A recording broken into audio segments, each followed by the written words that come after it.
அனைவருக்கும் வணக்கம். நான் பாரதி கிருஷ்ணகுமார், தமிழ்நாட்டிலிருந்து பேசுகிறேன். கர்நாடக தமிழ் பத்திரிகையாளர் சங்கம் 4வது ஆண்டாக நடத்தும் புத்தகத் திருவிழாவிற்கு உங்கள் அனைவரையும் இருகரம் கூப்பி அழைக்கிறேன். டிசம்பர் 5ஆம் தேதி தொடங்கி டிசம்பர் 15ஆம் தேதி வரை 10 நாட்கள் இன்ஸ்டிடியூட் ஆஃப் என்ஜினியரிங் என்று அழைக்கப்படும் நிறுவனத்தில் விதான் சௌதாவிற்கு எதிரே வசந்த நகரில் இந்தியன் எக்ஸ்பிரஸ் அலுவலகத்திற்கு எதிரே இருக்கும் வளாகத்தில் புத்தகத் திருவிழா நடக்கிறது. தமிழ் புத்தகங்களுக்கான திருவிழா. நான் அறிந்த வரையில் புத்தகங்களுக்காக திருவிழா நடத்தும் முதன்மையான பத்திரிகையாளர் சங்கம் கர்நாடக தமிழ் பத்திரிகையாளர் சங்கம் மட்டுமே. புத்தகத் திருவிழா என்பது வெறும் புத்தக விற்பனைக்கானது அல்ல.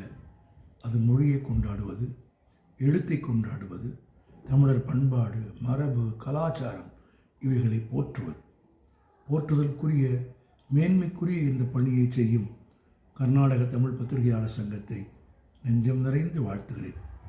அனைவரும் குழந்தைகளோடு கோவிலுக்கு செல்வதைப் போல, திருவிழாவுக்கு செல்வதைப் போல, தமிழ்நாட்டில் ஊரில் நடக்கிற நல்ல காரியங்களுக்கு கூட்டமாக போவதைப் போல இந்த புத்தக திருவிழாவுக்கு வர வேண்டும்.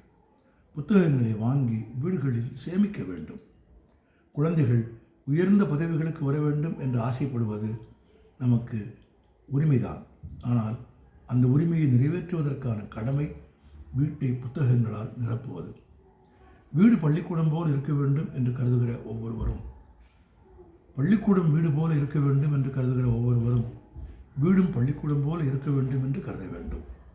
புத்தகங்களால் உங்கள் இல்லம் நிறையட்டும். கர்நாடக தமிழ் பத்திரிகையாளர் சங்கம் நடத்தும் இத்திருவிழாவிற்கு உங்கள் அனைவரையும் மீண்டும் மனமாற அழைக்கிறேன். டிசம்பர் 13ஆம் தேதி உங்களை சந்திக்கிறேன். திசையும் திசை காட்டியும் என்னும் தலைப்பில் பேசுமாறு என்னை உங்கள் சங்கம் பணித்திருக்கிறது. அந்த விழாவில் நாம் அனைவரும் ஒன்று கூடுவோம். மொழியும் புத்தகங்களும் இலக்கியமும் படைப்பும் நம்மை ஒன்று சேர்க்கட்டும், ஒன்றிணைக்கட்டும். அனைவரும் வருமாறு மீண்டும் மீண்டும் தாழ்மையுடனும் பணிவுடனும் அழைக்கிறேன். நன்றி, வணக்கம்.